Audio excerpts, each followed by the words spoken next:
Hey everyone. Welcome back. If you're just finding this channel for the first time, the concept is simple. You get comfortable. You pull something warm over yourself. You turn the lights down to the level that says you've made a decision. And then we drift, slowly, through a corner of history that the textbooks never quite got around to covering. Tonight's corner is a good one. Tonight we're asking a question that European royal courts spent about 500 years pretending wasn't a real question. What happened to royal mistresses when the king died? Not what happened to them when they were in favor. Not what happened during the glittering years of jewels and apartments and the specific kind of social power that came from being the person the most powerful man in the room chose to spend his evenings with. What happened after? When the king died, or lost interest, or was replaced by a king with different tastes. When the thing that had defined your entire social existence, your access, your income, your safety, your relevance, simply ceased to exist. Because it did cease. Often quite abruptly.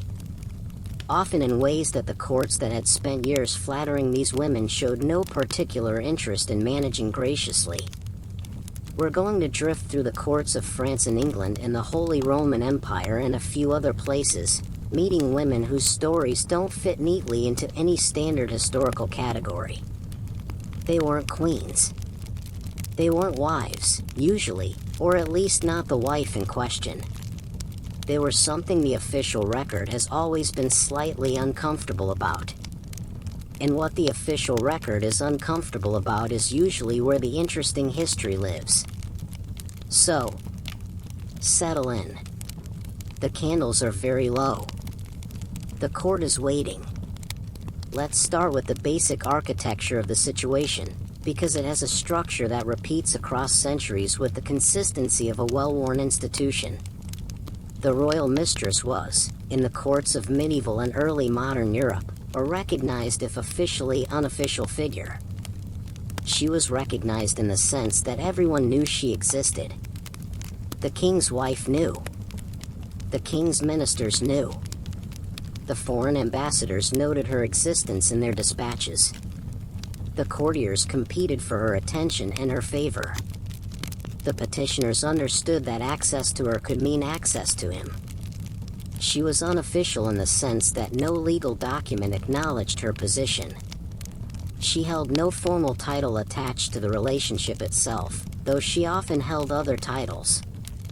She had no legal claims on the king's estate, no automatic provision in the event of his death or her dismissal.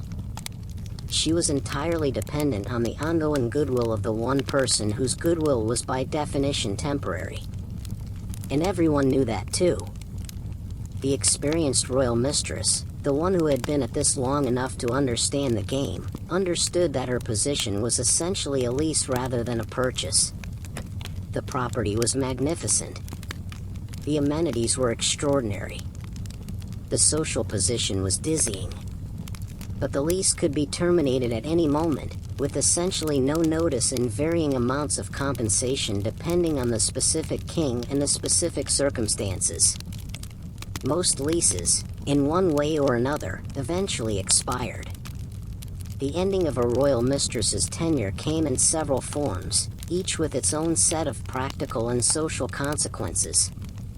The first form was the most merciful, in practical terms if not always in personal ones. The king died. Death ended everything cleanly and simultaneously. The relationship, the access, the income streams, the social position, all of it was severed by a single event. It was devastating, but it was at least unambiguous. The second form was replacement. The king found someone else, and the previous mistress found herself occupying a court position that was technically unchanged but actually transformed, because the man who had made the position meaningful was no longer paying attention. This was, in many ways, harder than death. Because the king was still there. He was just not looking at her anymore. The third form was disgrace. The mistress became politically inconvenient, or made enemies who successfully turned the king against her, or misjudged a courtly situation badly enough to lose her position in a way that was not merely quiet retirement but something considerably more public.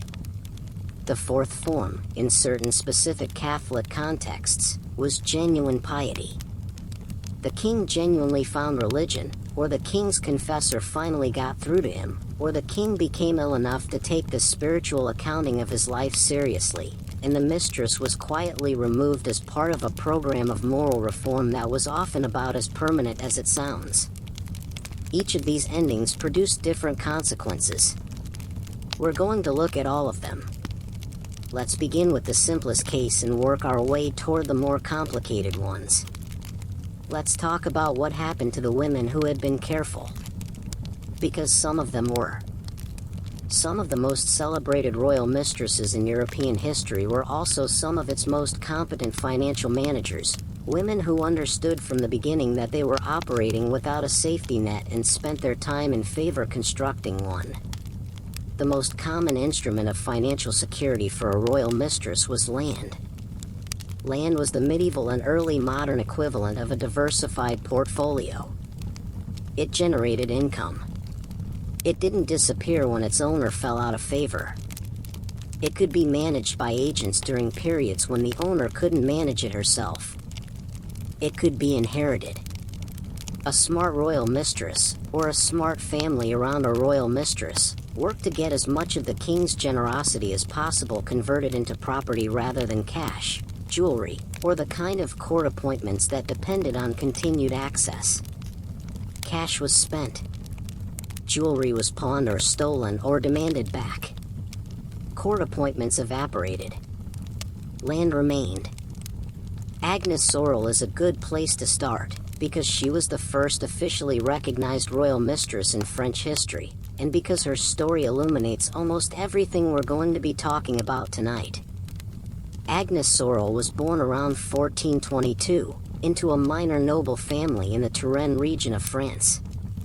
She was not born into the kind of world that produces royal mistresses by default. She was born into the kind of world that produces ladies-in-waiting who serve at courts where royal mistresses operate. Which is, in fact, exactly how she began. She entered the service of Isabel of Lorraine, the Duchess of Anjou. She was a lady-in-waiting. She was presumably charming and intelligent and apparently quite strikingly beautiful, though our evidence for this is primarily the portrait tradition she inspired rather than any contemporaneous physical description. She eventually entered the household of Marie of Anjou, Queen of France. And there she met Charles VII. Charles VII, it is worth knowing, was not a particularly prepossessing man.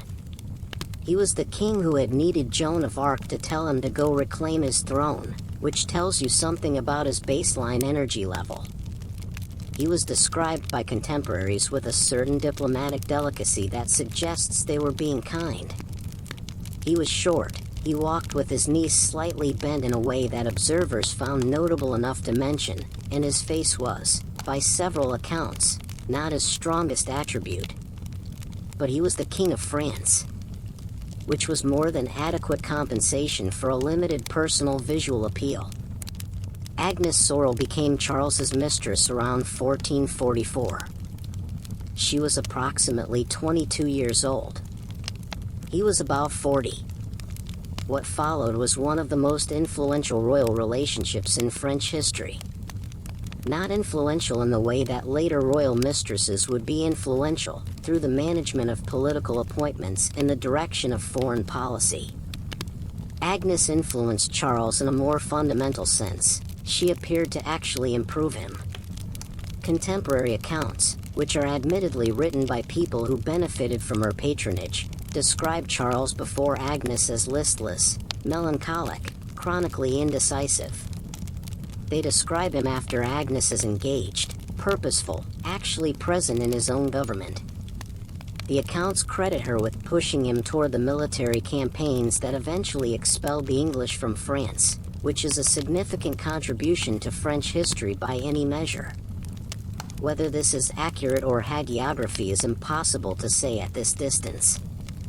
What's clear is that she was treated with extraordinary deference at the French court, that she was given titles and lands and income that reflected genuine royal generosity rather than merely polite provision, and that she occupied a position of real importance. She had 4 children with Charles. 3 survived infancy. She was given the Château de Lax and the manor of Butte-sur-Marne, the latter producing the byname by which she was often known, La Dame de Butte, the Lady of Beauty. It suited her, which was, for once, a royal epithet that actually fit. Agnes Sorel died in 1450. She was about 28 years old. She was pregnant with her 4th child at the time of her death, and she died of what contemporaries described as a sudden illness after a visit to Charles at the siege of Harfleur. The suddenness was suspicious. The timing was suspicious. The location, a military camp filled with people whose interests were not always aligned with Agnes's continued existence and influence, was suspicious. She had made enemies. Her position at court had required the displacement of other people's influence, and displaced courtiers with grievances were a consistent feature of every royal court in European history. In 2005, French scientists examined her preserved remains, which had been moved several times over the centuries but maintained in reasonable condition, and found significant concentrations of mercury. Mercury was used medicinally in the 15th century, but not in the concentrations found. The forensic conclusion was poisoning. The suspect most commonly identified as Jacques Coeur, the royal treasurer, who had both motive and opportunity. He was also, conveniently, arrested for treason in the year after Agnes's death, though his arrest was for different charges. The truth, at 570-odd years distance, is impossible to establish with certainty. What we can say is that Agnes Sorel died very young, very suddenly, with evidence of something being administered to her that should not have been, and that her death removed from the court a woman who had accumulated considerable property and influence that her enemies would have preferred to see distributed differently. Her children were acknowledged by Charles. They were provided for. They survived. The land she had acquired remained in the estates she had established. She had been careful. But Agnes Sorel's story also illustrates the fundamental vulnerability of the royal mistress's position. She had been careful. She had accumulated property and secured her children's futures. She had done everything right, by the standards of her situation. And she was still dead at 28, in circumstances that strongly suggest she was killed by people who found her continued existence inconvenient. The safety net she had built protected her children after her death. It did not protect her during her life. Because the royal mistress, however well established, however fond the king, was always operating in an environment full of people who resented her. The queen resented her, usually. The king's advisors resented her when she had influence. The previous favorite resented her for obvious reasons. The next favorite resented her in advance. The courtiers who had failed to cultivate her when they should have resented her for their own oversight. She was always surrounded by people waiting for the moment her protection failed. And the only real protection was the king's continued interest and continued health. Both of which were, in the nature of things, temporary. Let's drift from Agnes Sorel to the broader picture of French royal mistresses, because France is in many ways the country that systematized the institution most thoroughly and therefore provides the best documentation of how it actually worked. The French tradition of the official royal mistress, the maîtresse en titre, the recognized favorite, was a specific institutional development that reached its peak in the 17th and 18th centuries but had deep roots going back to at least the 15th. The maîtresse en titre was not merely a lover. She was a social institution. She had apartments at Versailles, at least in the later period. She had a recognized place in court ceremony. She had access to the king that no one else, not as ministers, not always as queen, could consistently match. And she had enemies on a scale proportional to her power. Because every person she helped resented the fee of flattery and dependence. Every person she failed to help, or actively opposed, became an enemy. Every person who wanted closer access to the king and had to go through her to get it found her presence an obstacle.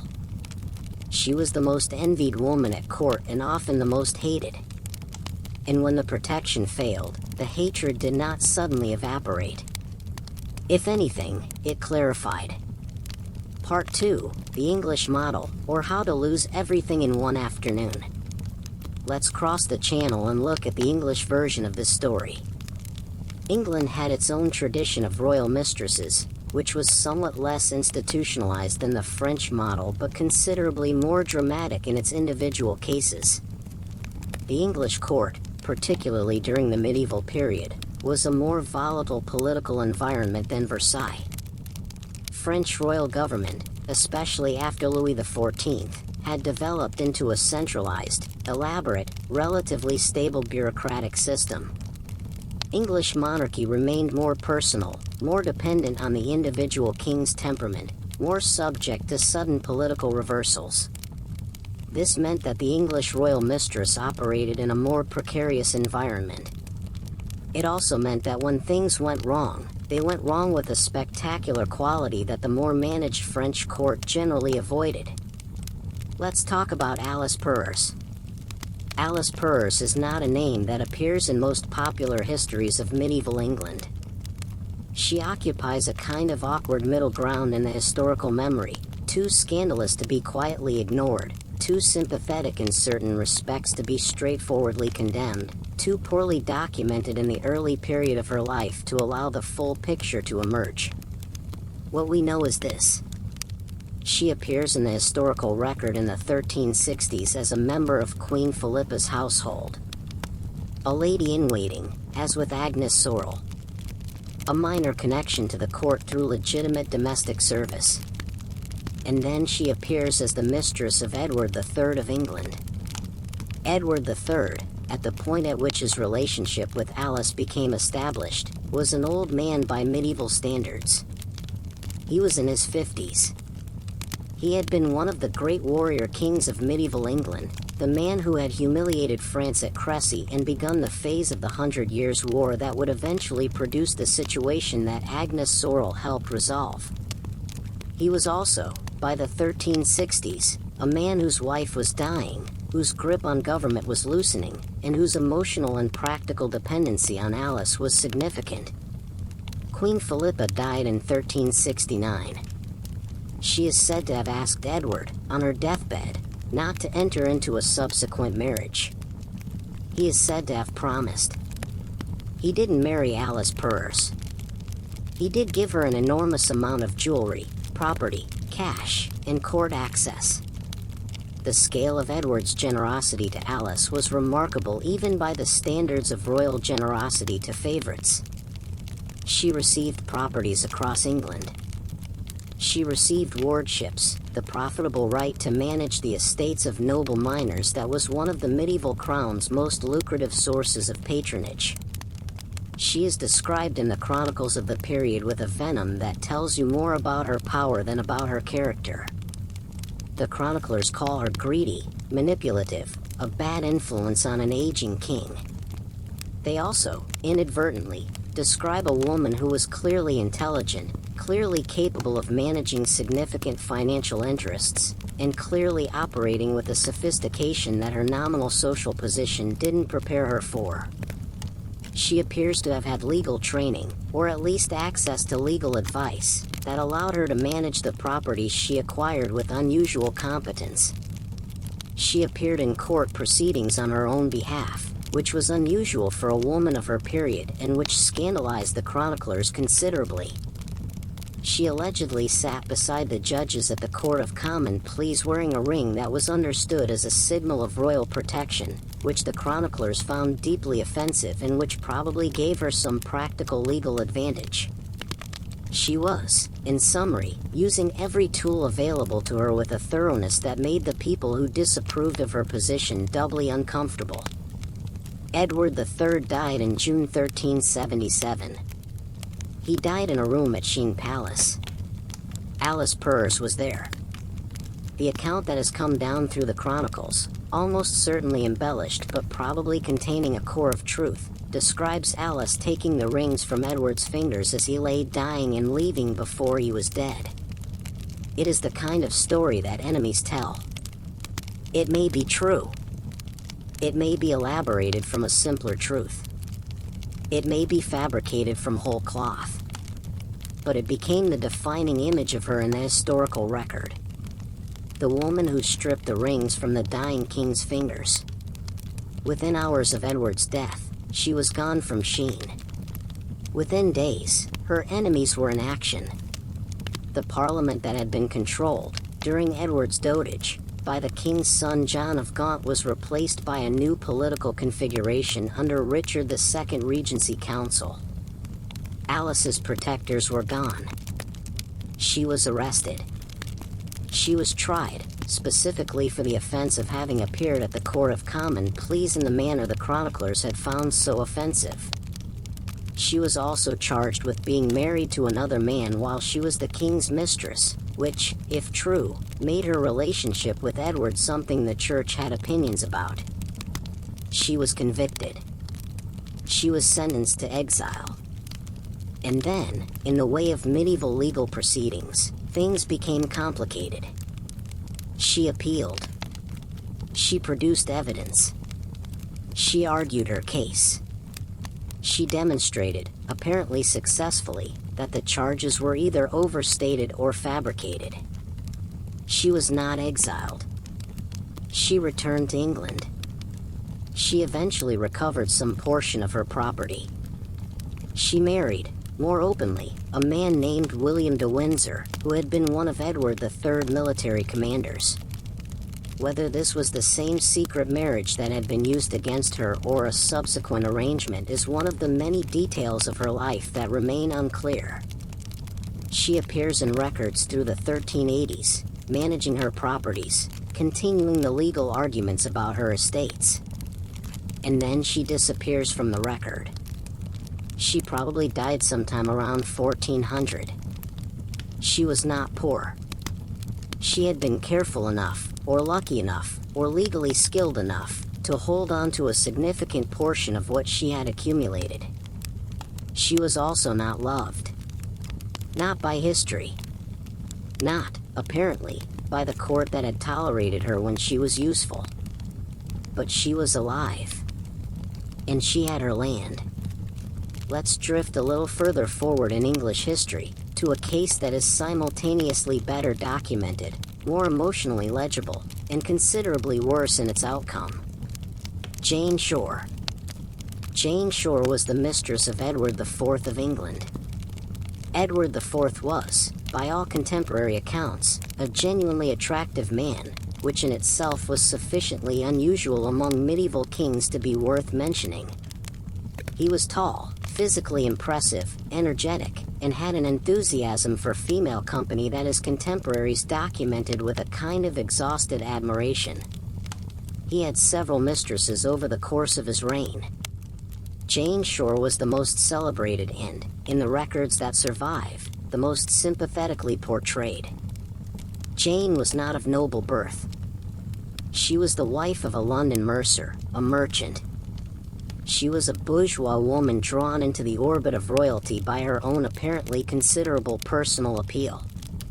The contemporary accounts describe her as witty, kind, and of good humor. Thomas More, writing a generation later, preserves what appears to be genuine affection for her memory and reports that in old age she remained a person who had been genuinely liked. More's account specifically notes that she used her influence with Edward to help rather than harm people. She intervened for people in trouble. She did not, More says, use her position purely for her own enrichment. Whether this is accurate or a moralized portrait is impossible to know. What happened to her after Edward died, however, is very well documented. Edward IV died in April 1483. He was 40 years old. His death was unexpected, at least in its timing. He had been ill, but no one had expected him to die quite so quickly. And within the extraordinary political crisis that followed his death, Jane Shore became a pawn. Edward's brother Richard, Duke of Gloucester, moved to take control of the kingdom. The legal justification he used involved the claim that Edward's marriage to Elizabeth Woodville had been invalid, which made Edward's children illegitimate and cleared the path for Richard to take the throne as Richard III. In the political battle that followed, the Woodville family was the enemy. And Jane Shore, who had been Edward's mistress, had also apparently been involved with Thomas Grey, the Marquis of Dorset, who was Elizabeth Woodville's son. She had connections to the wrong people. Richard III arrested her. He accused her of witchcraft, specifically of conspiring with Elizabeth Woodville and others through sorcery against Richard himself. The witchcraft accusation did not stick, probably because it was too obviously fabricated to be credible even to contemporaries. What he fell back on was simpler and less deniable: fornication. Jane Shore was made to do public penance. The public penance was humiliating in the specific ritualized way that medieval public humiliation worked. She walked through the streets of London in her shift, barefoot, carrying a candle. The public penance was designed to degrade her. It was designed to strip her, literally and symbolically, of the social position she had held. Thomas More, who describes this scene, notes that the people watching were moved not to mockery but to pity. Her beauty and her bearing, More says, won sympathy rather than the contempt that had been intended. Which is a very Thomas More thing to say, and may even be true. What followed the penance was worse, in practical terms. Her property was seized. She was imprisoned. She was stripped of essentially everything she had accumulated during her years with Edward. She appears, at some point after Richard III's overthrow by Henry Tudor at Bosworth in 1485, to have married a royal solicitor named Thomas Lynham. The marriage was a significant step down in social prestige from her previous position. But it was a marriage, with the legal protections that implied. She lived, apparently, into old age. Into what More describes as poverty, though that may be an embellishment in service of his moral point.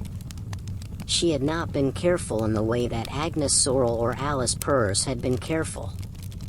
Or rather, she had been given very little time to be careful. Edward's death was too sudden, and the political crisis that followed too violent, for prudent financial planning to provide much protection. Jane Shore's story is worth sitting with for a moment, because it illustrates something specific about the royal mistress's position that we haven't fully articulated yet. Her fate was not determined by her relationship with the king. It was determined by her relationship with the king's enemies. She was used as a tool against the Woodvilles because she had Woodville connections.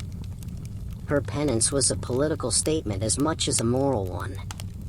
Her property was seized partly to punish her and partly because someone wanted what she had. This is the pattern that repeats across the history of royal mistresses after the king's death. Their fates were shaped by the political landscape left by the king's death, not simply by their own resources or their own conduct.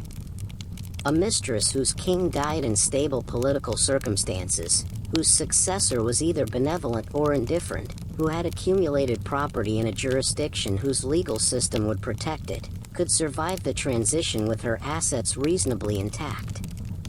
A mistress whose king died in the middle of a political crisis, whose connections placed her on the wrong side of a succession dispute, who was useful to someone as a target or a tool, was vulnerable regardless of how careful she had been. The king's death didn't just remove her protector. It opened the space for every enemy she had made during her years of influence to act. Part 3, France Again, and the Art of the Strategic Retirement. Let's drift back to France, because France is where the institution developed its most elaborate and in some ways most interesting forms.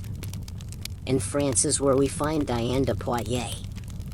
Diane de Poitiers is one of the most interesting figures in the whole history of royal favorites, not just because of the extraordinary nature of her relationship with Henry II of France, but because of what she did when that relationship ended.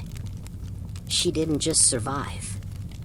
She managed the transition with a competence that left her former enemies with very little to work with. Let's establish the basic facts first.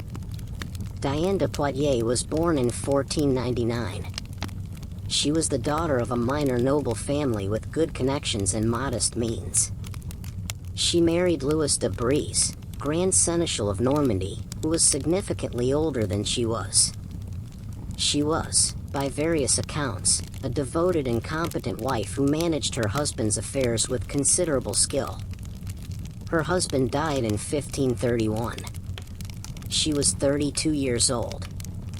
She was a widow of good family, reasonable means, and excellent court connections. And she became the mistress of the future Henry II of France, who was at the time about 12 years old. Yes, 12. Diane was 19 or 20 years older than Henry. The relationship that developed between them is one of the stranger and more legitimately uncomfortable stories in French royal history, not because it was unusual for older women to have influence over younger men at court, but because the age gap at its outset gives modern readers understandable pause. The relationship appears to have been genuinely important to Henry throughout his life. By the time Henry became King of France in 1547, Diane was his established, acknowledged favorite. She was in her late 40s. He was in his late 20s. Catherine de' Medici was his queen. The triangle of Henry, Catherine, and Diane is one of the most written about in European royal history, partly because all three of them were interesting people, partly because the dynamic was genuinely strange, and partly because of what happened when Henry died. Henry II died in 1559. He died of a jousting injury, which is the kind of death that only the medieval period could really produce. A king killed by a lance splinter that entered his visor during a tournament celebrating his daughter's marriage. He lingered for about 10 days, which gave everyone time to understand what was coming. And in those 10 days, the political landscape of the French court shifted completely. Catherine de' Medici, who had spent decades as the patient, sidelined, systematically humiliated queen, became the mother of the new king. Her son Francis too was 15 years old. She was his regent. And Diane de Poitiers, who had been the most powerful woman at the French court for more than a decade, was suddenly nobody. The transition was swift but, compared to the English examples we've discussed, it was relatively orderly.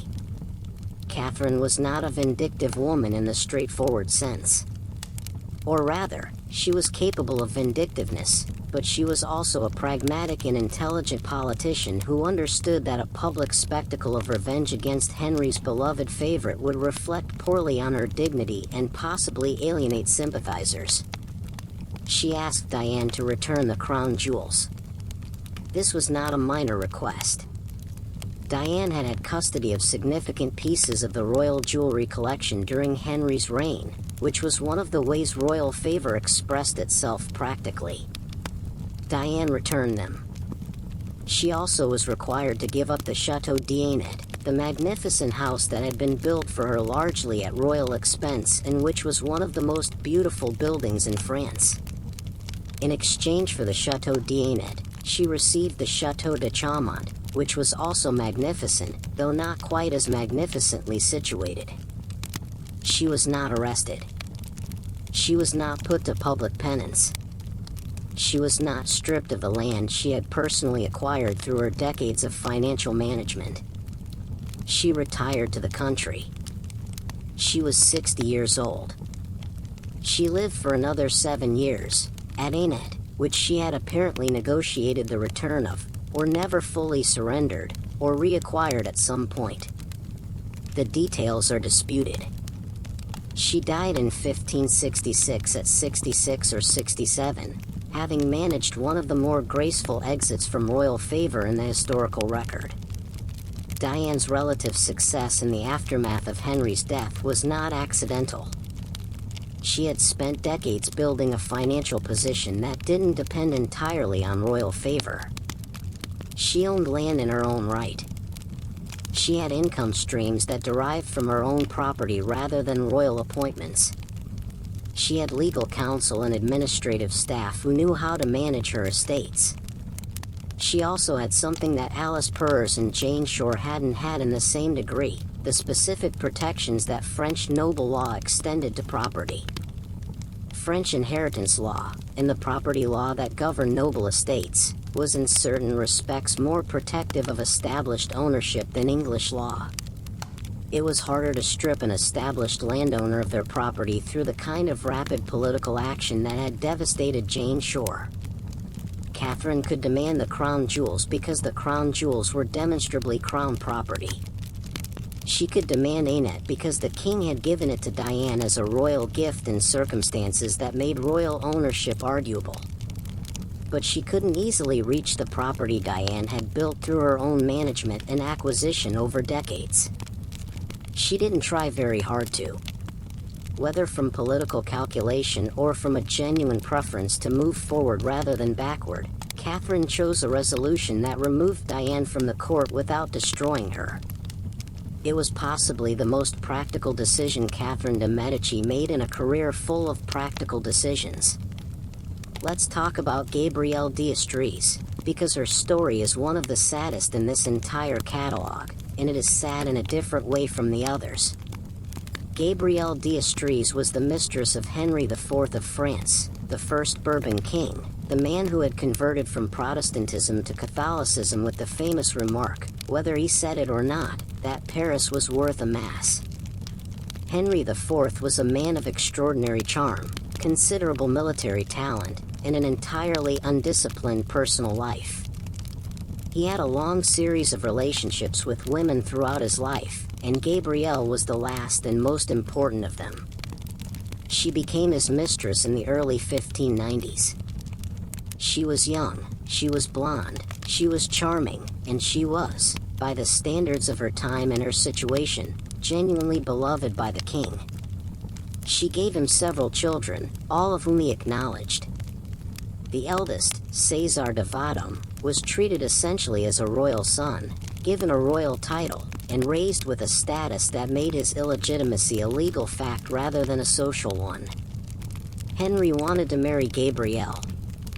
He was, at the time, married to Margaret of Valois, from whom he was seeking an annulment. The grounds for annulment, in a Catholic context, were being negotiated with Rome with the patience and financial generosity that such negotiations generally required. The plan was clear: get the annulment, marry Gabrielle, legitimize her children. The court was not enthusiastic. Henry's ministers, his allies, the Pope's representatives, everyone who had an opinion about French dynastic stability had reservations about a king marrying a woman whose family was not of the first rank and whose position in his life had been, officially, improper. Gabrielle was pregnant with her fourth child in the spring of 1599. She was in Paris. Henry was at Fontainebleau. She fell suddenly and catastrophically ill on the night before Good Friday. She had convulsions. The pregnancy was compromised. The baby was delivered stillborn. She died on Easter Sunday, April 10, 1599. She was about 26 years old. Henry was devastated. The accounts of his grief are genuine and extreme, in a way that the accounts of grief for a mistress not infrequently are not. The question of what killed Gabrielle, like the question of what killed Agnes Sorel, has never been definitively resolved. The symptoms she displayed could have been severe eclampsia. They could also have been poisoning, and the enemies she had accumulated were numerous enough and motivated enough that poisoning was immediately suspected. The timing, on the eve of what would have been her formal elevation from mistress to queen through the completion of Henry's annulment negotiations, is pointed. Henry went into genuine mourning. He wore black for weeks. He wrote letters describing his grief that read, across 4 centuries, as entirely sincere. And then, within a year, he had married Maria de Medici, the Florentine princess his ministers had been recommending as a dynastic match, and Gabrielle's children were provided for at a respectful distance from the throne. Gabrielle d'Estrées had not been especially careful in the way that Agnes Sorel and Diane de Poitiers had been careful. She had not needed to be. The trajectory she was on suggested that the question of providing for herself and her children in the aftermath of the king's loss of interest was going to be resolved by becoming the queen. The death that ended her story was not the king's death. It was her own. And the thing it illustrates, the thing that all of these early stories are building toward, is the fundamental fragility of the position regardless of how well the individual woman managed it. The royal mistress's safety depended on the king's continued affection and health, on her own continued health, on the political stability of the court around her, and on the absence of enemies capable of effective action.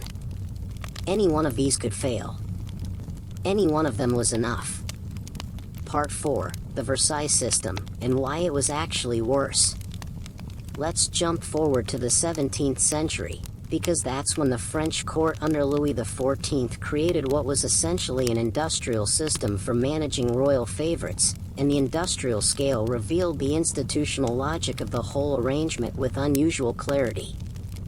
Louis XIV is one of the most written about monarchs in European history, which is appropriate given that he spent his entire reign essentially commissioning his own biography in real time. His Palace of Versailles was designed from the ground up as a theater of royal power in which everything, including the king's personal life, was staged for maximum effect.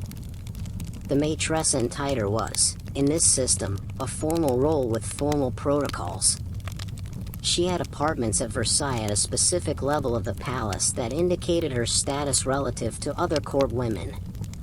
She participated in court ceremonies according to a specific set of rules. She was known to foreign ambassadors, who factored her influence into their diplomatic calculations. She was, in a word, institutionalized. And the institutionalization made certain things clearer than they had been in earlier periods. Louis XIV's first great love, Louise de la Valliere, is one of the more poignant figures in the whole catalogue of royal favorites. Louise was not a woman of political ambition. She was not particularly interested in accumulating wealth or using her position to build financial security. She was a young woman who was genuinely in love with Louis XIV, which was at the French court a uniquely dangerous condition to be in. She had several children with Louis. Some survived, some didn't. And then Louis lost interest. He didn't lose it all at once. It was a gradual process, as these things generally were, mediated by the specific social rituals that Versailles had developed for managing such transitions. The replacement was Françoise Athénaïse de Roquecourt de Mortemart, known to history as Madame de Montespan. Madame de Montespan was everything Louise was not. She was witty, she was ambitious, she was politically sophisticated, and she was apparently absolutely determined to accumulate as much advantage as possible from her position. The specific humiliation of Louise's situation was this: for a period, she remained at court as what amounted to cover for Louis's new relationship. She was still technically the recognized favorite while Montespan was becoming the actual one. She was miserable about this. She was visibly, publicly, unavoidably miserable. And Louis's court watched, because that was what Louis's court did. It watched everything and remembered everything and discussed everything in the specific polished whispers that Versailles had perfected. Louise de la Valliere's escape from this situation was the one that the Catholic Church approved of and that several of our earlier women had deployed strategically. She became a nun. In her case, it was not strategic. It was genuine. She petitioned the king for permission to enter a Carmelite convent. He granted it. She made her profession in 1675, taking the name Sister Louise de la Miséricorde. She lived in the convent for the remaining 36 years of her life, dying in 1710 at 65. The Carmelites she joined were not a comfortable order. They were an austere one.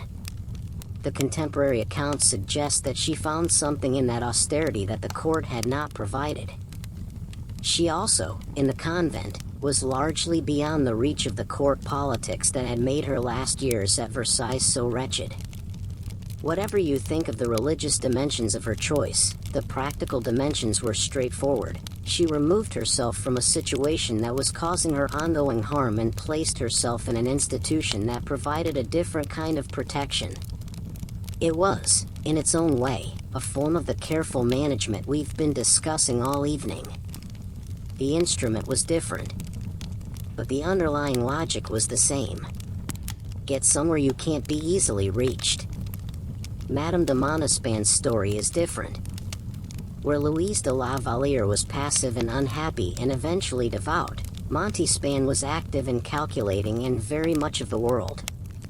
She gave Louis 6 surviving children, all of whom were eventually legitimized and given royal titles. She accumulated property, income, and position with an efficiency that would have impressed Alice Perrers. She also made enemies. A remarkable number of enemies, for a woman who had only been trying to secure her own position. The most famous enmity is the one that nearly destroyed her, the affair of the poisons. The affair of the poisons was a genuine criminal investigation that began in Paris in the 1670s, centered on a network of fortune tellers, poisoners, abortionists, and practitioners of black magic who served as what we might describe as a dark side service industry for the French aristocracy. The investigation, which was run with considerable thoroughness and considerable torture, produced confessions and accusations that eventually reached the royal court, including accusations against Madame de Montespan.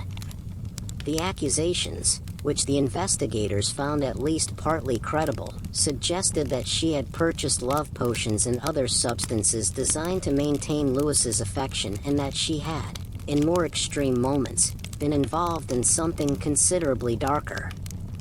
Louis, who was in the specific position of being both the king who had ordered the investigation and a man whose favorite was implicated by it, resolved the contradiction by classifying the evidence that related to Montespan and allowing the investigation to proceed in every direction that didn't lead to her.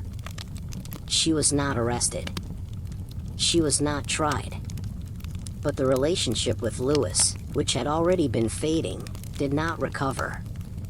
Montespan's replacement was, in one of history's better ironies, a woman who had been employed as the governess of her children with Louis. Françoise d'Albine, known to history as Madame de Maintenon, was a woman of extraordinary intelligence, political sophistication, and religious seriousness, which is an unusual combination and one that made her extremely effective at the specific project of managing Louis XIV. She was not officially Louis's mistress in the same public sense that Louise and Montespan had been. She was his closest companion, his advisor, his confidant, and in the private estimation of his court, his favorite in every meaningful sense. She may have been his secret wife. The historical debate about whether Louis married Maintenon in a morganatic ceremony after the death of his queen, Maria Theresa, is one of those controversies that will probably never be definitively resolved, but the circumstantial evidence for a marriage of some kind is substantial. If they were married, Maintenon's position was legally and socially entirely different from that of any previous royal favorite. If they weren't, she was still the most powerful woman in France for the last 3 decades of Louis's reign, and her influence extended into religion, foreign policy, and the education of the royal family. Louis XIV died in 1715. He died at 76 years old, having been king for 72 of those years, which is a record that stands. Maintenon's position after his death was, in its own way, a model for the graceful exit. She retired to the school for impoverished noble girls that she had founded at Saint Cyr, which she had established with royal funding during Louis's lifetime and which was now her institution rather than his gift. She had, in other words, built something. Not just accumulated property. Built an institution that existed independently of her position at court, that had its own legal standing, its own funding, its own purpose. She spent her remaining years at Saint Cyr running the school. She was not stripped of her property. She was not subjected to public humiliation. She was not arrested or exiled. She was, it must be said, also not the king's widow in any official sense, which meant that no one had to perform the ritual degradation that would have been required if her position had been publicly acknowledged. She was quietly Madame de Maintenon, who had been the king's companion for 30 years, and who now ran a school. She died in 1719 at 83, in her rooms at Saint Cyr. It was not a bad end. It was, compared to most of the women we've discussed tonight, an almost enviably tidy one. Part 5, The Pompadour Problem and the Machinery of Influence. The 18th century produced what many historians consider the apex of the royal mistress as a political institution. And it produced Jean Antoinette Poussin, Marquise de Pompadour. Madame de Pompadour is one of those historical figures who has been so thoroughly transformed by her own image-making that recovering the actual person is a genuine challenge. The portraits exist. There are many portraits. She was painted by Boucher, by Drouais, by Latour, and by others, and the portraits show a woman of striking intelligence and evident self-possession, surrounded by books and musical instruments and all the signifiers of cultivated taste. Which is exactly what she wanted them to show. Pompadour was born in 1721, the daughter of a financier. She was not noble by birth, which was, for the role she eventually came to occupy, a considerable obstacle that she overcame through a combination of patronage, intelligence, and the specific social climbing that French bourgeois families with money and ambitions pursued. She married a tax farmer, a member of the financial class that was wealthy but not aristocratic. She had a daughter. She moved in the financial and artistic circles of Paris where the lines between bourgeois wealth and aristocratic culture were most permeable. She encountered Louis XV. And she understood, immediately and completely, what the encounter meant and what she needed to do. Pompadour became the recognized official mistress of Louis XV in 1745. She was 24 years old.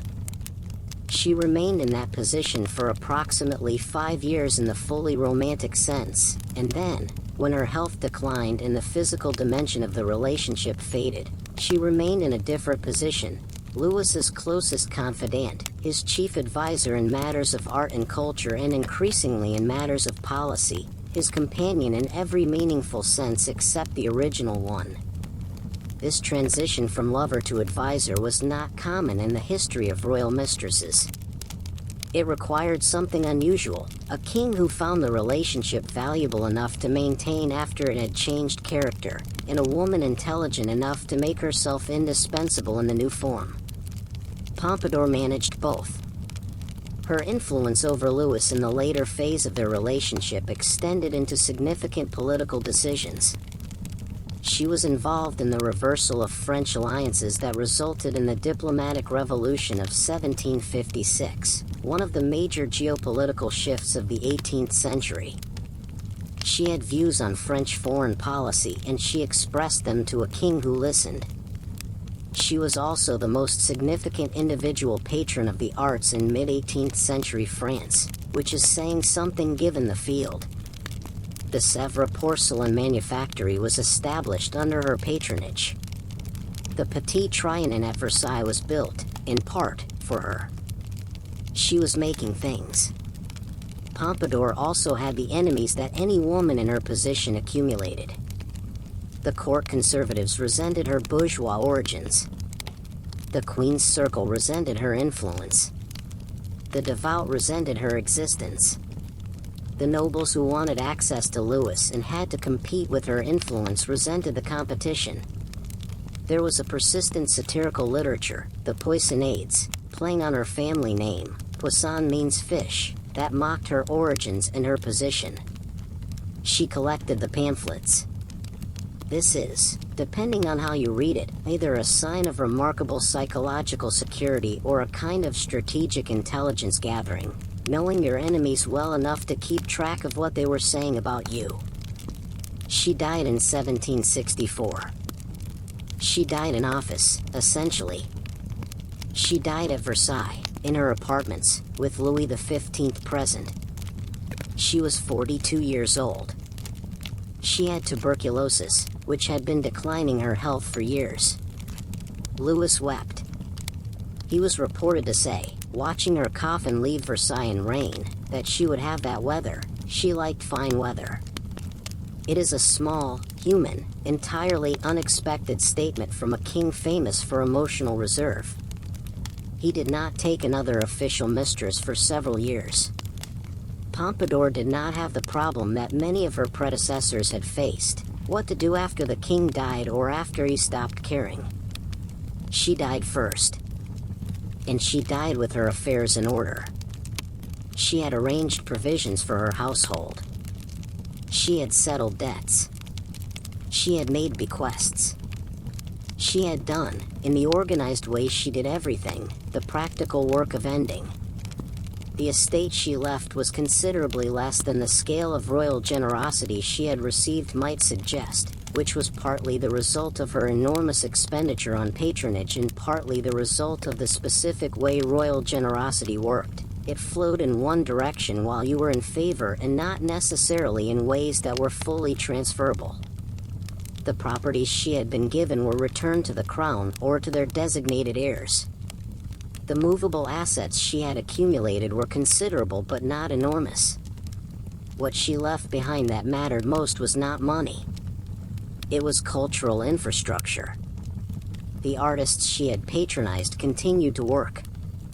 The institutions she had established continued to function. The aesthetic standards she had promoted continued to influence French taste for decades. Which is a different kind of legacy from land and cash. But it is a legacy. Part 6, the Du Barry disaster. And then there was Madame du Barry, who is in some ways the most tragic figure in this entire catalog, and not for the reasons you might expect.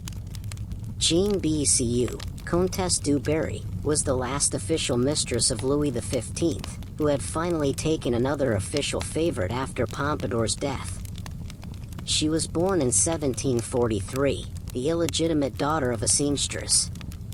She was not bourgeois like Pompadour. She was poor. She worked in Paris in the fashion and service industries that were the legitimate female employment of her class. She was beautiful. She attracted the attention of a series of men in progressively higher social positions. She eventually came to the attention of Jean-Baptiste du Barry, a man of somewhat questionable reputation who recognized her potential as an introduction to the very highest level. There was a technical legal obstacle to her being presented at court. She had no noble credentials, and the strict protocols of Versailles required noble birth for formal presentation. This problem was resolved by a marriage of convenience to Jean-Baptiste's brother, the Comte du Barry, which gave her a title without any of the usual complications of an actual marriage. And then she was presented to Louis XV. Louis was 60 years old. She was 25. He was enchanted. The court's reaction to Madame du Barry was, even by the standards of a court that had spent decades managed by a woman of bourgeois origins, vehement.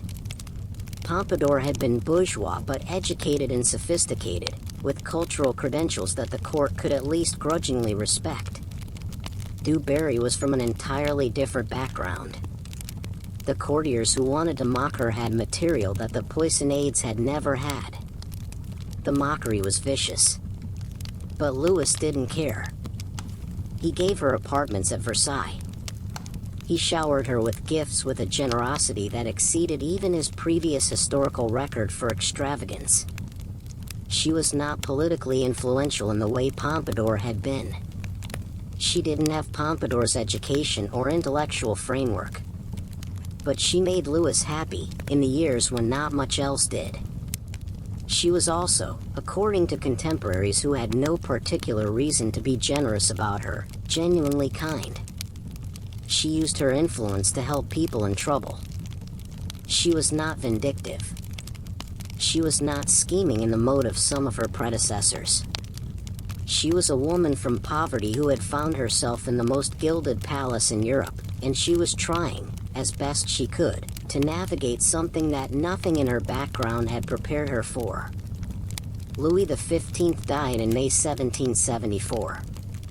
He died of smallpox. His death ended everything in France simultaneously. The new king was Louis XVI. His queen was Marie Antoinette, the Austrian archduchess who had arrived in France 4 years earlier and who had her own very specific views about court propriety. Du Barry was required to leave Versailles within days of Louis XV's death. The requirement was firm and not gentle. She was sent to the Abbey of Pont-aux Dames, a convent, where she was essentially confined under a form of house arrest. She was not imprisoned in the formal sense. But she was not free. She remained at the Abbey for about a year, allowed to receive limited visitors, managing her affairs from that distance. The confinement was eventually relaxed. She was allowed to return to Louveciennes, the chateau Louis had given her, which remained in her possession because it had been a formal royal gift registered in legal forms that made recovering it difficult. She lived there quietly through the 1770s and into the 1780s. She was not politically active. She was not at court. She was not the center of anything. She was simply a former royal favorite living in a very nice house. And then the revolution came. Which is a sentence that ends rather a lot of stories from 18th century France. The French Revolution, which began in 1789 and accelerated rapidly into something that no one who had been at Versailles in the comfortable years of the 1760s and 1770s could have anticipated, was not kind to women who had been associated with the old regime's extravagances. Du Barry was specifically and repeatedly associated with the extravagance of the old regime in the revolutionary pamphlet literature. She was a symbol of exactly the kind of luxury and privilege that the revolution was organized against. She was arrested. She was tried before the Revolutionary Tribunal. Her trial was not about her political views or her actions. She had no significant political views and had taken no significant political actions. Her trial was about what she represented. She was convicted of crimes against the Republic that amounted to being who she was in the world that no longer existed. She was guillotined on December 8, 1793. She was 50 years old. Contemporary accounts, and the accounts of the executioners and witnesses, describe her as terrified, begging for her life, bargaining, desperately and uselessly, for more time. The dignity that some of the other women in tonight's story managed at their endings was not available to her. She was afraid, and she said so, and it didn't change anything. The guillotine was not moved by a woman's fear. Du Barry's story is the extreme case. Most royal mistresses, when the king died or when they fell from favor, did not end up guillotined by a revolution they had no part in creating. They ended up pensioned off, or retired to the country, or married off to someone appropriate, or in a convent. They ended up poor, or moderately provided for, or occasionally quite wealthy if they had been careful. They ended up forgotten, or remembered with resentment, or occasionally remembered with a sympathy that arrived after they were no longer available to appreciate it. But Du Barry's story is worth including precisely because it represents the outer edge of the possible. The royal mistress's safety depended not just on the king's favor and her own careful management but on the stability of the entire world that had made her position meaningful. When that world collapsed, as it collapsed in France between 1789 and 1793, no amount of careful financial management was adequate protection. You cannot secure your position against a revolution. Part 7. The English Restoration and the question of what Charles II owed his ladies. Let's drift back to England into the 17th century, because the Restoration Court of Charles II provides some of the most extensively documented cases of royal favorites in English history, and because Charles II's specific approach to the women in his life tells you a great deal about how the relationship between a king and his mistresses actually worked in practice. Charles II was restored to the English throne in 1660, after the interregnum period of parliamentary government and Cromwellian protectorate. He was 30 years old. He had spent his exile in the courts of Europe, most significantly in France. He had the tastes and habits of the French court. He also had the financial constraints of a restored king who had been negotiating his own reinstatement, which meant that his generosity was enthusiastic but not always well-funded. He had a queen, Catherine of Braganza, who was unable to produce surviving children. He had a series of mistresses, some of them long-term and significant, some of them brief. The official record of his favorites is extensive enough to have been a source of satirical commentary in his own lifetime. His most celebrated mistress, the one whose story has survived the centuries with the most biographical vividness, was Barbara Villiers, later Countess of Castlemaine and Duchess of Cleveland. Barbara was not a gentle person. She was ambitious, aggressive in the pursuit of her own interests, willing to deploy the full weight of royal favor for personal and financial advantage, and thoroughly unwilling to accept displacement without a fight. She gave Charles 5 children that he acknowledged. She accumulated property, jewels, and income with an energy that made her one of the wealthier women in England by the time her influence with Charles began to decline. She also made enemies with the same energy. The decline of Barbara's influence with Charles was gradual and partial. It was not the clean break that a king's death would have produced. It was the more complicated process of replacement while the replaced party remained at court. Her successors, or partial successors, included the Duchess of Portsmouth, Louise de Keroualle, a Frenchwoman whose placement in Charles's circle was partly orchestrated by Louis XIV and his ambassador as a means of maintaining French influence over the English king, and Nell Gwynn, the actress and orange seller who was genuinely beloved by the London public in a way that Barbara and Louise were not. Nell Gwynn is worth a separate moment, because she represents a completely different model of the royal mistress and a completely different set of outcomes after the king's death. Nell was not managing vast financial interests. She was not playing court politics at the level of Barbara or Louise. She was a woman of modest origins who had risen from selling oranges at the Theatre Royal to becoming the king's companion, and she had done it on the basis of genuine personal charm and a warmth that Charles apparently found irresistible. She is not known to have made enemies in the way Barbara made enemies. She is known to have made Charles laugh. She is known to have said, when a hostile crowd surrounded her carriage mistaking her for the Catholic Louise, that it was all right, she was the Protestant whore. Which is the kind of line that wins a crowd. Charles II died in February 1685. He died after a sudden illness that lasted about a week.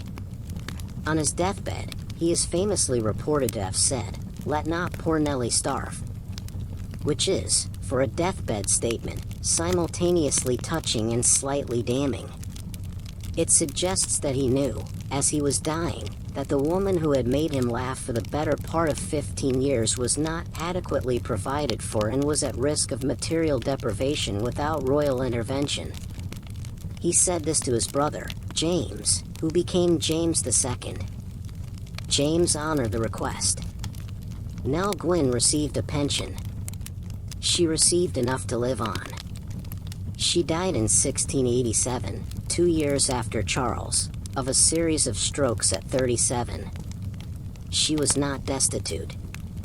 She was not rich. She was adequately provided for by the intervention of a dying king's request to a brother who did him the courtesy of taking it seriously. The contrast with Barbara Villiers, who had accumulated sufficient property during Charles's reign to be wealthy essentially regardless of what happened after, is instructive. Nell had not been careful in the financial sense. She had been loved. And love, when it came to the question of what happened after, was worth exactly as much as the dying king's ability to convert it into a pension and his successor's willingness to honor that conversion. In this case, it was enough. In many other cases, it was not. Louise de Keroualle, the Duchess of Portsmouth, had been considerably more careful than Nell Gwyn. She was French, which meant she had been operating with a different set of assumptions about what position management required. She had accumulated property in both England and France. She had the backing of the French crown, which had an interest in her continued comfort as a signal that French-backed influence in England was worthwhile. She survived Charles's death in good shape financially. She lived until 1734, dying at 85, which is remarkable longevity for anyone of that period. She outlived Charles, James II, William and Mary, Queen Anne, and George I, dying in the reign of George II. She had, in other words, lived long enough to become historical. And she had done so in reasonable comfort, on the basis of the property she had assembled and the Franco-English pension arrangements that kept her funded. She was not loved by the English public the way Nell Gwyn was loved. She was known as the Catholic whore to Nell's Protestant one, which gives you a sense of the comparative public relations. But she was alive and solvent at 85. In the long run, she had made better decisions than almost everyone in tonight's story except Monotone. Part 8, The German Cases and the Question of the Morganatic Marriage. Let's drift from France and England to the patchwork of the German states, because the German tradition of dealing with royal favorites developed a specific legal instrument that addressed the question we've been asking all evening with unusual directness. The morganatic marriage. A morganatic marriage was a legitimate marriage in which the lower-ranking spouse and any children of the marriage did not share the rank or titles or succession rights of the higher-ranking spouse. It was a mechanism for a prince or king to marry someone below his station without compromising the dynastic implications of the marriage. The lower-ranking spouse was married. She was legally a wife. She was not a mistress in the social sense. But she could not claim the full status of queen consort or access the full range of her husband's estate. It was, in effect, a compromise between the social reality of a relationship and the legal requirements of dynastic succession. And for women in the position of royal favorite who might otherwise have remained permanently in the unofficial category, it offered a path to legal recognition without full elevation. The most famous example, though it's technically slightly outside the period we've been focusing on, is the morganatic marriage of the future Emperor Franz Joseph of Austria to, actually, Franz Joseph didn't have a morganatic marriage. He was famously faithful to Elizabeth. Let me give you a better example. Augustus the Strong, Elector of Saxony and King of Poland, is one of the more colorful figures in the entire history of German royalty, which is saying something. He is reputed to have fathered several hundred illegitimate children, which is almost certainly an exaggeration but is probably directionally accurate in the sense that he was genuinely and comprehensively non-monogamous. He had a particularly significant relationship with Maria Aurora von Königsmarck, a Swedish countess of remarkable intelligence, and with Countess Kozel, who is arguably the most important figure in the German side of tonight's story. Anna Constantia von Brockdorff, known as the Countess of Kozel, became Augustus's acknowledged favorite in the early 18th century. She was given lands, titles, income, and extraordinary public recognition. She was, in effect, the Maitresse en titre of the Saxon court. She was also possessed of a legal document. Augustus, apparently in a moment of uncharacteristic contractual generosity, had given her a written promise that he would marry her if he were ever free to do so. She believed this document to be significant. She was not wrong about its legal significance. She was wrong about its practical significance. Because Augustus's political needs eventually diverged from the promise he had made, and when they diverged, the political needs won. He ended the relationship. She refused to accept the ending. She pointed to the document. He pointed to the door. What followed was one of the more extraordinary standoffs in the history of the dismissed royal favorite. Kozel refused to leave. She was eventually required to leave, by force. She went to her estates. She continued to protest, to write letters, to insist on the legal force of the document she held. Augustus, presumably tired of this, had her arrested. She was confined in Stolpen Castle in 1716. She was not released. She lived in Stolpen Castle for the next 49 years. She died there in 1765, at 84 years old, having spent the second half of her life in a castle tower because she had refused to quietly accept her dismissal from the position of royal favorite. This is, from certain angles, a story about the limits of legal documents when the other party to the document has an army. It is also, from other angles, a story about a woman who had a legitimate grievance and pursued it with a consistency that the system dealt with by simply putting her somewhere out of the way and waiting for her to die. She outlived Augustus by 32 years. She outlived 3 subsequent electors of Saxony. She outlived, very nearly, the 18th century itself. She did not win. She did not recover her position or her freedom. But she was, in the specific stubbornness of her persistence, undefeated in a way that the people who locked her up probably found extremely irritating. Part 9. What the administrators knew. Let's step back from the individual cases for a moment and look at the structural picture that emerges from all of them. Because there is a structural picture. The individual stories vary enormously in their details, in their outcomes, in the specific personalities involved. But the structural logic is consistent. A royal mistress's position was built on a foundation that was, at its core, personal rather than institutional. It depended on the continued favor and continued health of one specific person. When that person died, or when his favor was withdrawn, the foundation was gone. What remained was whatever the woman had built on top of the foundation during the period when it existed. The women who survived the transition best were the women who had built things that could stand independently of the foundation. Maintenon had her school. Diane de Poitiers had her lands and her legal position. Louise de Keroualle had her property in 2 countries and the backing of a state that had an interest in her continued welfare.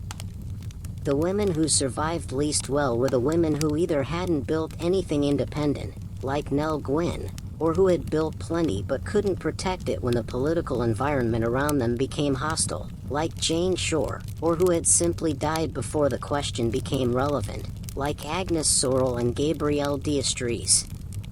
The Countess of Kozel represents a third category, the woman who had built something, who had legal documentation of what she had built, and who was simply overridden by a king who didn't feel like honoring his commitments. There is also a geographical pattern worth noting. France provided the best institutional framework for the royal mistress in terms of both the formal recognition of her position and the legal structures that could protect her property. France also provided the guillotine. England was more volatile in its individual cases, but the English common law tradition, with its relatively robust protection of established property ownership, meant that a woman who had successfully registered property in her own name was harder to strip of it through purely political action. The German states varied enormously depending on the specific ruler and the specific political circumstances. What was consistent across all three was this: the law could protect what you had built, but it could not protect you from a king who had decided to act outside the law, or from a revolution that had decided to dismantle the entire system the law was embedded in. The Countess of Cosel was imprisoned because Augustus decided the law didn't matter. Madame du Barry was guillotined because the revolution decided the law didn't matter. Both of these endings were available to any woman in this position, regardless of how careful she had been. The precariousness was structural, not individual. Part 10. The later cases and what changed. Let's drift into the 19th century briefly, because the royal favorite tradition didn't end with the French Revolution. It adapted. The nature of what European courts were changed significantly after the Revolution and the Napoleonic period. The divine right monarchies that had sustained the elaborate ritual of the Maitresse en titre didn't entirely disappear, but they were operating in a different cultural context. Public opinion mattered more. Press coverage mattered more. The specific kind of elaborate court system that had made the Pompadour model possible didn't exist in quite the same form. But kings still had mistresses. They just had them differently. George IV of England, before and after he became king, was famously and messily attached to a series of women in ways that the increasingly prominent newspapers of the early 19th century covered with considerable interest. His most significant unofficial attachment was to Maria Fitzherbert, whom he married, secretly, in 1785. The marriage was technically invalid under the Royal Marriages Act of 1772, which required royal consent for members of the royal family to marry. There was no royal consent. George's father would never have given it. Maria Fitzherbert was Catholic. The marriage was invalid. He married someone else, the official queen, Caroline of Brunswick, a marriage of such spectacular mutual incompatibility that it produced one of the great public marital disasters in English royal history. But he kept Maria. He went back to her after the official marriage collapsed, which it did essentially immediately. He died in 1830. Maria Fitzherbert survived him by 8 years. She was provided for. She had an income. She had her house. She also had, because George had apparently been moved at some point to legal documentation, letters and papers that established the nature of their relationship in ways that were diplomatically sensitive. After her death, the question of what to do with those papers occupied several people who had strong reasons to want them managed carefully. The later 19th century produced a different model entirely. Edward VII of England, before he became king, was the Prince of Wales for an extraordinarily long time because his mother Queen Victoria refused to die at a reasonable age. He occupied those decades with what his biographers describe, with evident admiration for the energy involved, as an active social life. He had a series of significant relationships with women who were, in several cases, married to other men. The model was no longer the fully acknowledged official mistress. It was the discreet arrangement. The women involved were of his own social class, generally, or very close to it. They were aristocrats or wealthy society women, not the kind of people who could be completely excluded from court regardless of their unofficial relationships with the prince. Their situations after the relationship ended, or after Edward died in 1910, were therefore shaped by their own social standing rather than primarily by what they had accumulated during the relationship. Lily Langtry, who was one of Edward's more celebrated companions in the 1870s, parlayed the fame of her connection with him into an acting career and a subsequent social prominence that had its own legs. Alice Keppel, who was perhaps his most significant relationship in his later years, was the wife of George Keppel and moved in the highest social circles regardless of her connection with Edward. After Edward died, Alice Keppel lived for another 47 years, dying in 1947. She was not stripped of anything. She was not imprisoned. She was not required to do public penance. She was a well-connected Edwardian lady who had known the king, and she continued to be exactly that. Which brings us to the question of what, if anything, changed. The structural vulnerability we identified at the beginning of this evening's story was never entirely eliminated. The women who built things that could stand independently did better than the women who didn't. The women in stable political environments did better than the women whose kings died in or caused political crises. The women with legal protection for their property did better than the women whose property depended entirely on continued favor. But the fundamental precariousness of the position, the fact that it was built on one person's continued favor, and that person was mortal, never changed. What changed was the context around it. In the elaborate court societies of the 16th and 17th centuries, the royal mistress was a formal institution with formal enemies and formal mechanisms of destruction. When it ended publicly, with processes that were themselves ceremonial. In the more bourgeois court societies of the 19th century, the arrangements were quieter, the women more protected by their own social standing, the endings less spectacular. The precariousness became less visible. It was still there. Part 11, The Women Rome Forgot to Kill, continued. Let me tell you about a few more cases that deserve their own moment before we let tonight's story settle. Nell Gwyn, as we noted, was told not to be forgotten by a dying king. There's something in that request that tells you everything about what the position actually meant. After the king dies, someone has to decide to remember. No institution does it automatically. No legal mechanism ensures it.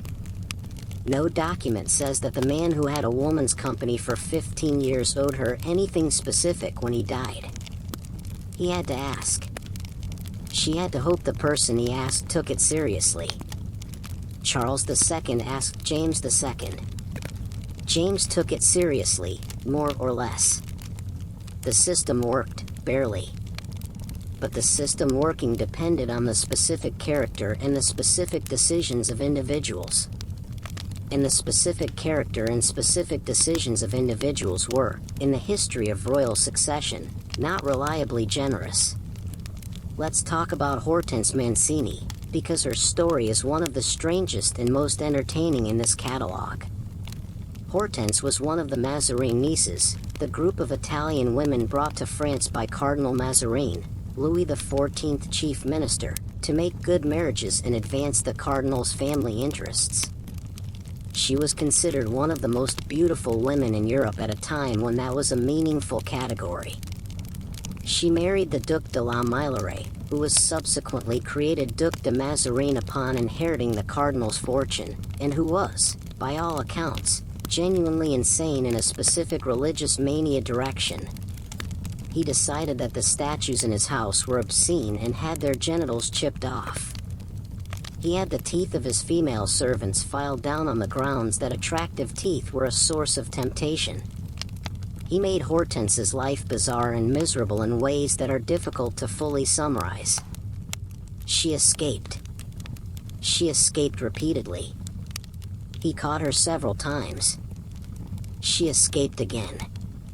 She eventually escaped to England, where she arrived in 1675, was welcomed at the court of Charles II, and within a relatively short time had become one of his favorites.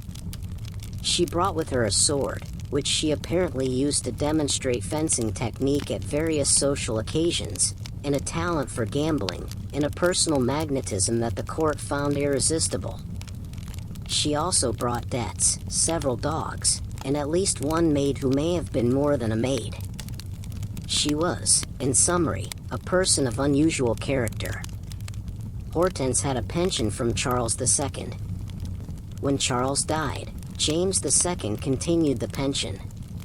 When James II was overthrown in the Glorious Revolution of 1688, things became complicated.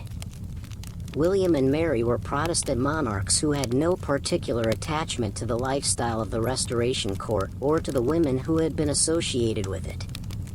The pension became uncertain.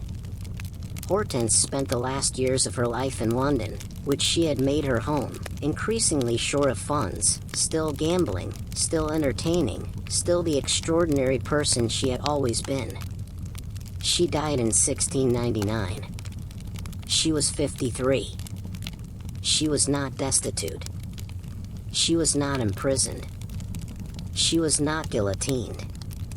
She was simply a woman who had escaped one impossible situation by landing in another, who had spent 20 years in London being interesting and charming and occasionally solvent, and who died in relatively modest circumstances with a reputation for having been one of the most remarkable people of her generation. The pension had been the only formal provision she had. And the pension had always depended on the continued will of whoever happened to be king at the moment. Which brings us, finally, to what the whole catalog of tonight's story actually tells us.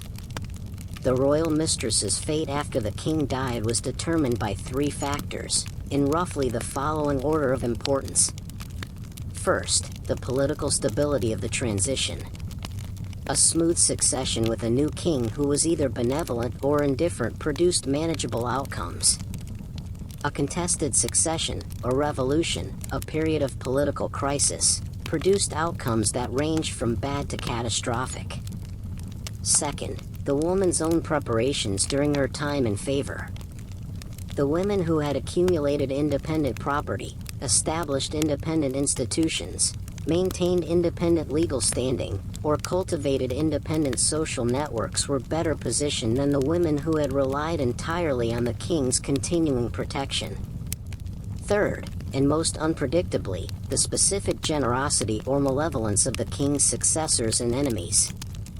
You could do everything right, build everything carefully, and still find yourself in the path of a political crisis that didn't care about your preparations. You could do everything wrong, be entirely unprepared, and still find that the dying king remembered to ask someone to take care of you, and that someone actually did. The precariousness was structural.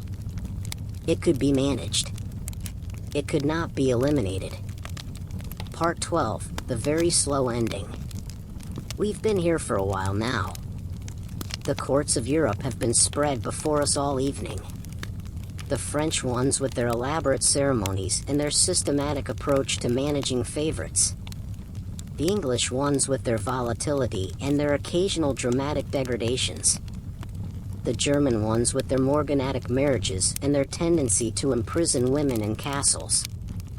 We've met Agnes Sorel, who was careful and beautiful and dead at 28. We've met Alice Purrs, who was clever and acquisitive and somehow managed to survive.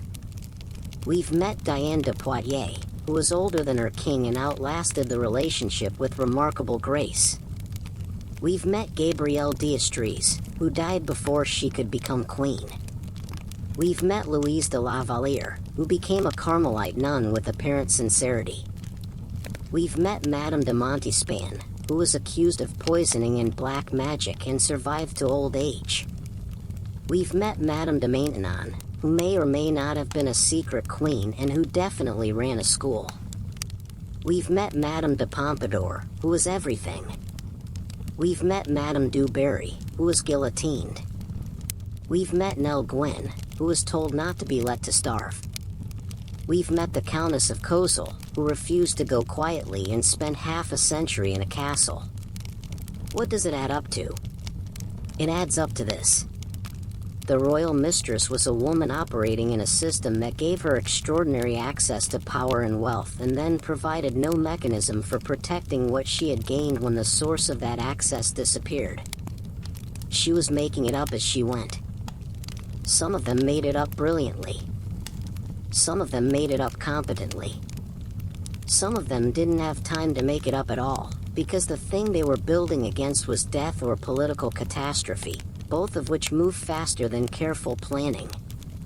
And some of them simply trusted in the specific human qualities of the specific men involved, the dying king's concern, the successor's generosity, the enemy's distraction. Sometimes that trust was justified. Sometimes it was not. The structural fact of the position never changed.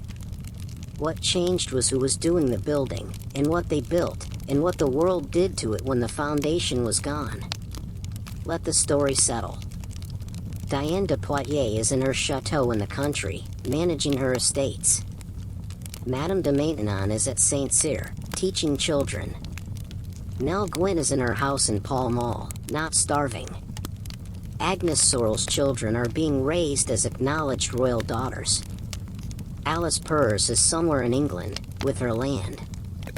Louise de la Valliere is in her convent, praying with what appears to be genuine intention. Madame de Pompadour is in her apartments at Versailles, organizing something, because she was always organizing something. The Countess of Cosel is in her tower, which she has apparently arranged with considerable personal comfort over the decades, because if you are going to be imprisoned for half a century you might as well be comfortable. And Madame du Barry is in Louveciennes, before 1789, in her very nice house, in the years when everything was still very nice and the revolution was not yet visible on the horizon. History is mostly these in-between spaces. The years between the great events.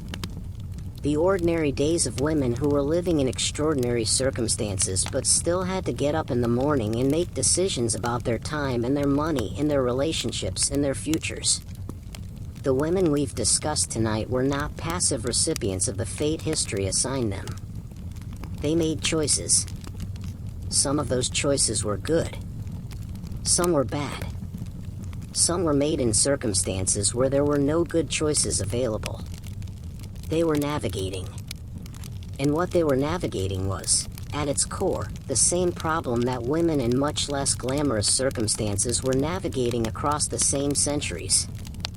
How do you protect your interests in a system that was not designed with your interests in mind? How do you build something that will survive the end of the condition that made building it possible? How do you manage the gap between what you were promised and what you actually have? The royal mistress did it with land and lawyers and children and schools. The answer was the same as it was for all the women we've discussed on this channel. You find what tools you have. You use them carefully. And you hope that what you've built is solid enough to stand when the thing propping it up is gone. It's late. Or early. The courts of Europe are quiet. The kings are in their beds, or in their graves. The women who love them, or manage them, or survive them, are doing what they've been doing all evening. Getting on with it. Quietly, and with varying degrees of success, and with the specific kind of persistence that history keeps rediscovering in women it had decided not to take seriously. They were there. They were always there. They simply didn't always stay where history put them. That's enough for tonight. That's, in fact, quite a lot. Sleep well.